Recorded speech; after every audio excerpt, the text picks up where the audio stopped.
اس سے معلوم یہ ہو رہا ہے، اور جو ہم نے حدیث پڑھی سینگ والی اور بے سینگ کی بکری کی، اس سے بھی یہ معلوم ہو رہا ہے کہ جانوروں کا بھی قیامت کے دن حشر ہوگا، حساب کتاب ہوگا، لیکن انسانوں کے حساب کتاب میں اور جانوروں کے حساب کتاب میں فرق ہوگا۔ انسان سے تو اللہ ایک چیز کا سوال کریں گے، اس کے کفر و شرک کا، ایمان کا، اعمال صالحہ کا، اعمال بد کا، ہر چیز کا حساب ہوگا۔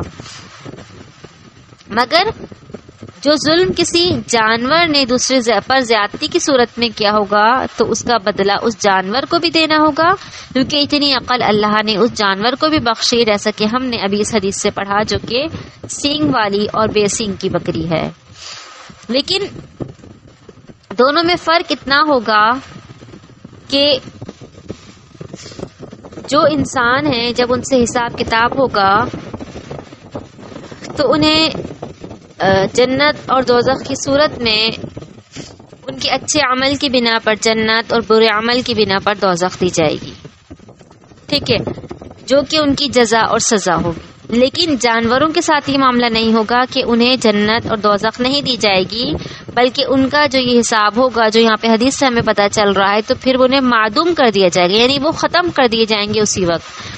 ایسا نہیں ہوگا کہ وہ بھی جنت میں جائیں وہ بھی دوزخ میں جائیں، جانوروں کے ساتھ ایسا معاملہ نہیں ہوگا، بلکہ انسانوں کو اس حدیث سے اور ان آیات سے عبرت پکڑنی چاہیے کہ دیکھیے، یعنی طاقتور اگر اپنے سے کمزور پر ظلم کرتا ہے تو اس کا کیا حساب ہوگا جب اللہ ایسے جانوروں تک سے، دونوں میں فرق دیکھیے، ایک سینگ والی بکری ایک بغیر سینگ کی، جو سینگ والی ہوگی وہ زیادہ طاقتور ہوگی کیونکہ وہ مارنے میں زیادہ مارے گی، کیونکہ اس کے پاس سینگ ایسے ہیں جو وہ اس کو تکلیف دے سکتے ہیں، اور جو بے سینگ کی ہے اس کے پاس اتنی طاقت نہیں کہ وہ اس کو اس طرح سے تکلیف دے سکے۔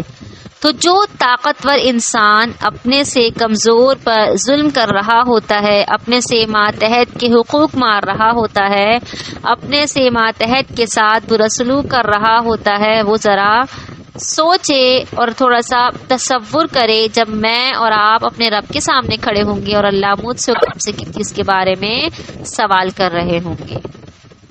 فلاں کا حق کیوں مارا، فلاں کے ساتھ برا سلوک کیوں کیا، فلاں کا دل کیوں دکھایا، فلاں کا حق کیوں مارا، فلاں کے ساتھ یہ کیوں کیا، اللہ کے پاس درج ہے۔ لیکن افسوس آج ہماری حالتوں پر ہم اپنے شب و روز کو دیکھیں تو کوئی وقت کوئی گھڑی ہماری ایسی نہیں گزرتی جس میں ہم دوسروں کو تکلیف، دوسروں کو ایذا نہ دیں۔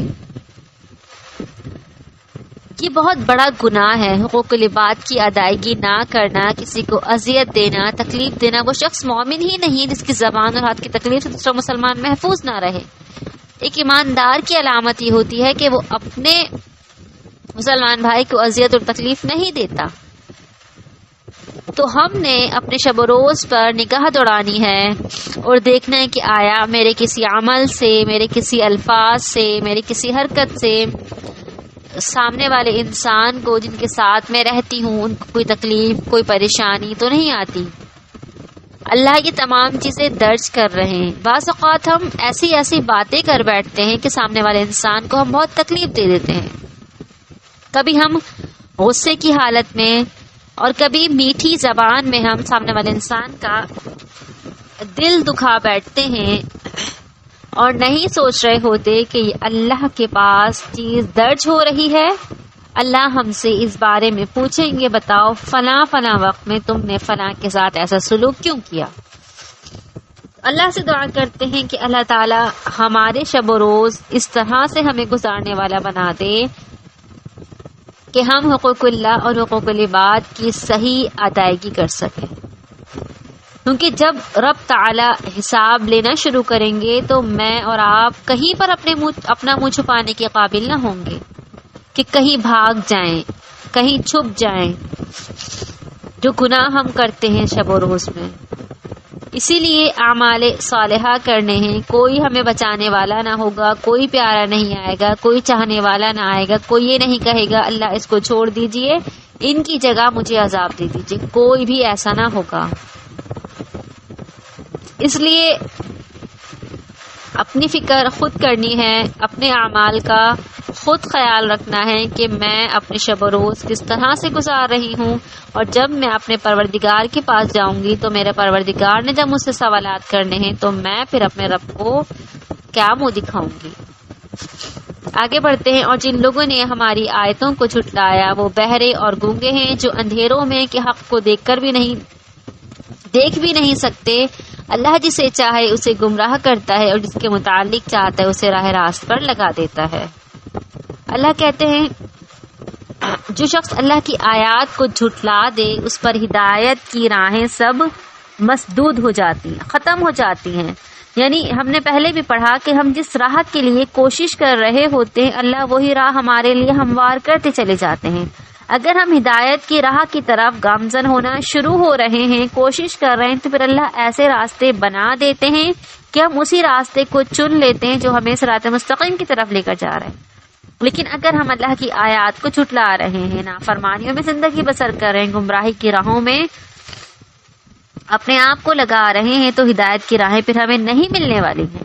اللہ مثال دیتے ہیں جیسے کوئی گونگا بہرا شخص گہرے اندھیروں میں ہو، وہ اندھیروں کی وجہ سے خود کچھ دیکھ نہیں سکتا، بہرے ہونے کی وجہ سے ہدایت کی بات سن نہیں سکتا، اور گونگا ہونے کی وجہ سے کسی سے پوچھ نہیں سکتا۔ ایسا شخص گمراہ نہ ہوگا تو کیا ہوگا؟ ہاں، اگر کوئی شخص اپنا رویہ بدل لے اور آیات الہی میں غور کرنا شروع کر دے تو پھر اللہ اسے سیدھی راہ دکھا دیتا ہے۔ آگے اللہ کہتے ہیں آپ ان سے پوچھئے، آپ ان سے کہیے بھلا دیکھو تو اگر تمہیں اللہ کا عذاب آ جائے یا قیامت کی گھڑی آ پہنچے تو اس وقت تم اللہ کے سوا کسی دوسرے کو پکارو گے؟ بولو اگر تم سچے ہو۔ اب دیکھیے مشرکین مکہ کی عادت تھی کہ مصیبت کے وقت اور بالخصوص جب ان کا جہاز طوفان کی زد میں آ جاتا تو اپنے معبودوں کو پکارنا شروع کر دیتے۔ پھر جب وہ مصیبت نہ ٹلتی اور موت سامنے کھڑی نظر آنے لگتی تو کہتے اب صرف ایک اللہ ہی کو پکارو۔ یعنی پہلے اپنے معبودوں کو پکار رہے ہیں، جب دیکھا اب موت آنے لگی، اب تو مصیبت بہت زیادہ بڑھنے لگی تو پھر اللہ کو پکارنے لگتے ہیں۔ اللہ ان کی اسی عادات کا تذکرہ ان آیت میں فرماتے ہیں، اور ایک انسان کو ہدایت کی راہ پانے کے لیے ایک بات کافی ہوتی ہے، یعنی انسان جانتا ضرور ہے یہ بات کہ کرنے والا میرا رب ہی ہے، پھر بھی اس کے ساتھ دوسروں کو شریک ٹھہراتا ہے۔ فتح مکہ کے بعد اکرمہ بن ابی جہل اس خیال سے مکہ سے بھاگ کھڑے ہوئے کہ مفتوحین سے پتہ نہیں کیسے سلوک کیا جائے گا۔ جدہ پہنچے اور وہاں سے کشتی پر سوار ہو کر حبشہ کی راہ لی۔ راستے میں کشتی طوفان میں گر گئی تو مشرکوں نے اپنی عادت کے مطابق اپنے دیوی دیوتاؤں کو پکارنا شروع کر دیا۔ طوفان بڑھتا ہی گیا، ایسا معلوم ہوتا تھا کہ کشتی اب ڈوبی اور اب ڈوبی۔ اس وقت مشرک کہنے لگے اب صرف اللہ ہی کو پکارو، وہی ہمیں اس مصیبت سے اور اس موت سے نجات دے سکتا ہے۔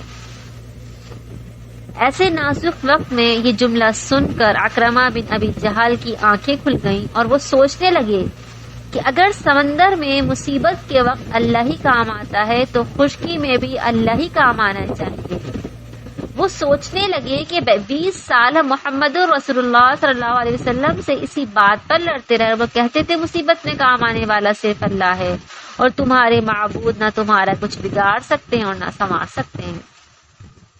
چنانچہ اکرمہ بن ابی جہل نے خود سے عہد کیا کہ اگر آج میری زندگی بچ گئی تو سیدھا محمد رسول اللہ صلی اللہ علیہ وآلہ وسلم کے پاس جا کر ان کی بیعت کر لوں گا۔ اللہ کا کرنا ہوا، طوفان تھم گیا اور کشتی والوں کی زندگیاں بچ گئیں۔ اکرمہ واپس آ گئے اور آ کر اسلام قبول کر لیا اور باقی عمر خدمت اسلام میں صرف کر دی۔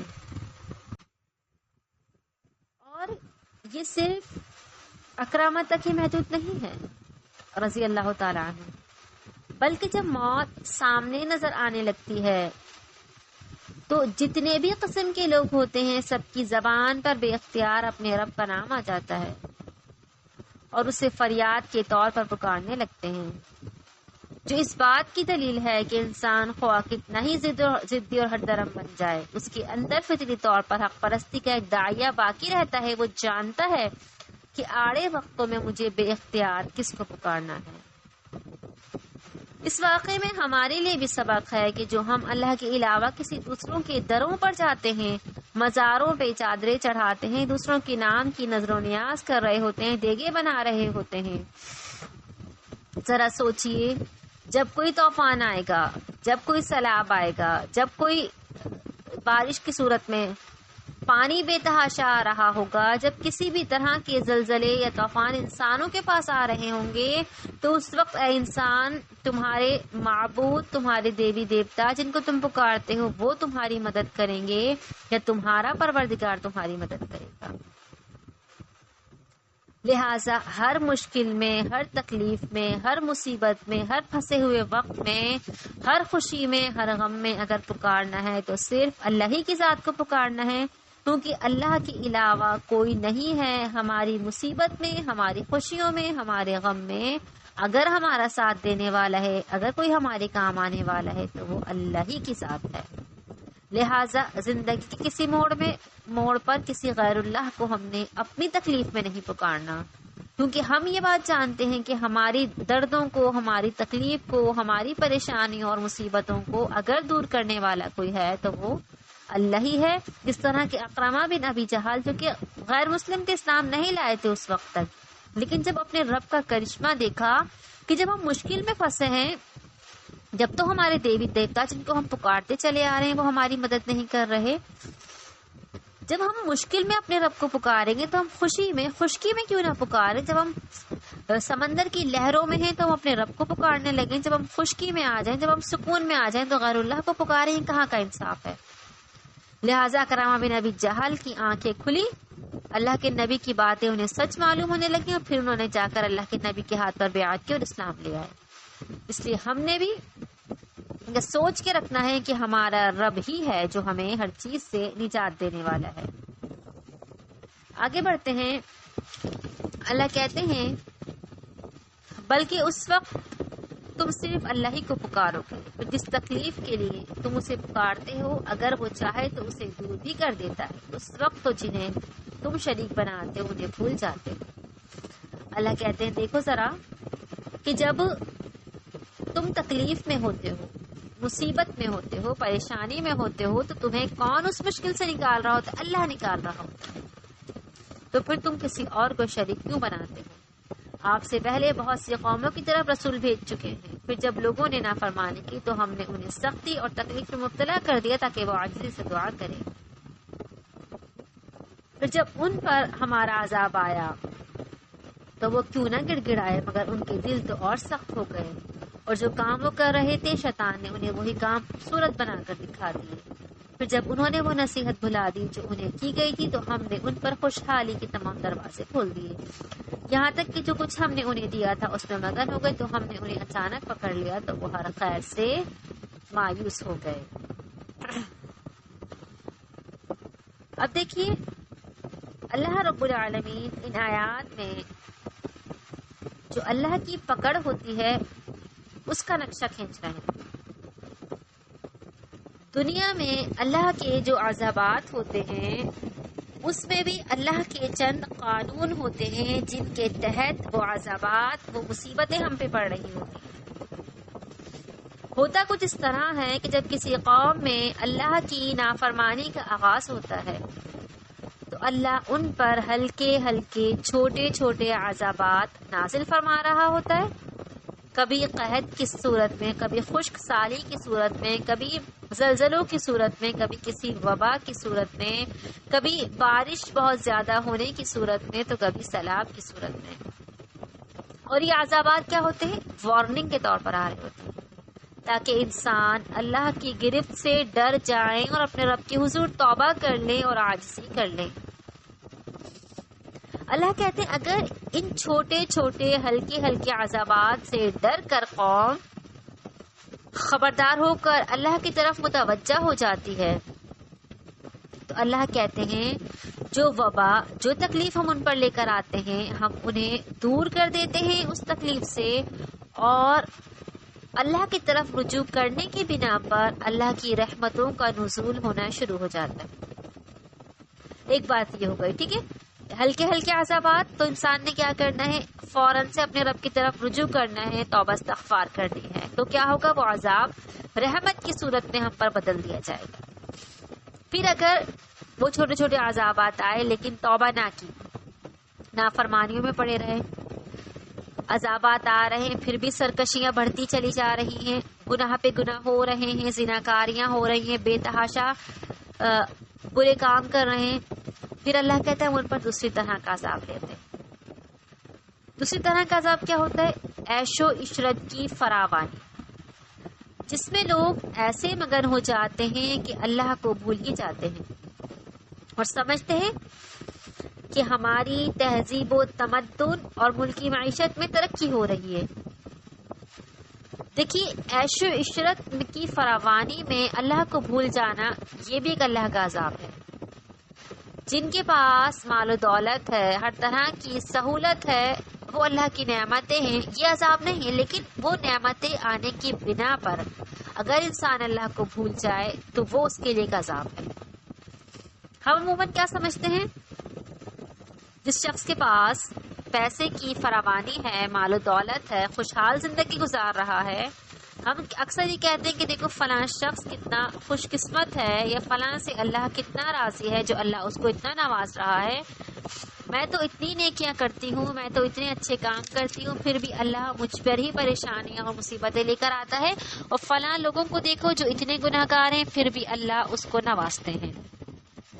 تو یہ بات ہم نے یاد رکھنی ہے، دنیاوی ترقی اور خوشحالی اس بات کی دلیل نہیں ہے کہ جس فرد یا قوم کو یہ حاصل ہو جائے وہ اللہ کی چہیتی ہے اور اللہ اس سے خوش ہے۔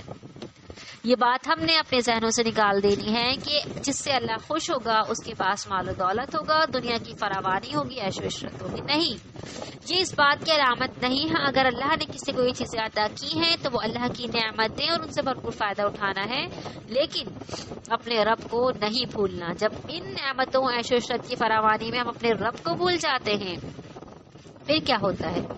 اللہ کہتے ہیں پھر ہم ایک دم ان پر سخت عذاب لے کر آتے ہیں، پھر وہ عذاب اس قوم کو تہس نہس کر کے رکھ دیتا ہے اور وہ قوم صفائے ہستی سے مٹا دی جاتی ہے، اور وہ قصہ بچ جاتی ہے، پہلی قوموں کے لیے عبرت بن جاتی ہے۔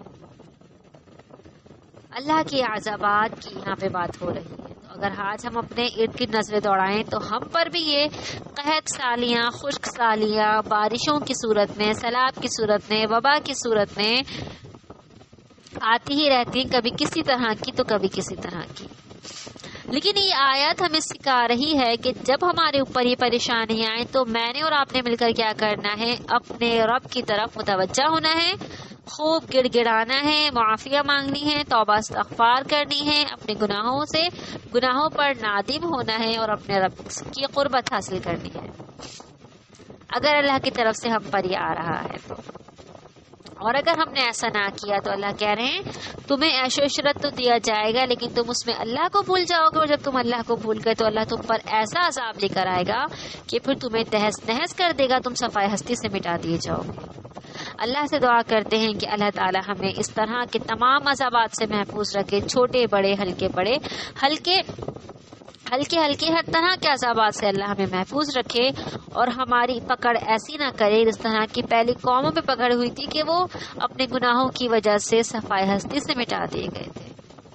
آج ہمارے پاس بھی اس طرح کے عذابات آ رہے ہیں، لیکن افسوس ہے کہ ہم پھر بھی عبرت نہیں پکڑ رہے ہیں، پھر بھی اپنے رب کی طرف رجوع نہیں کر رہے۔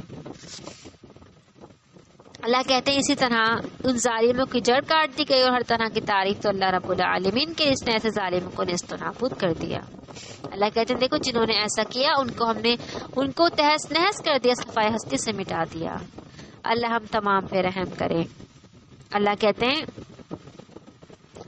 یہ بھی اللہ کا لوگوں پر بہت بڑا احسان ہے کہ وہ ظالموں کو وقتاً فوقتاً نیست و نابود کرتا رہتا ہے تاکہ مظلوم لوگ ان کے ظلم و ستم سے نجات پا کر اپنی زندگی آرام اور چین سے گزار سکیں، جنہوں نے ان کی زندگی اجیرن بنا رکھی تھی۔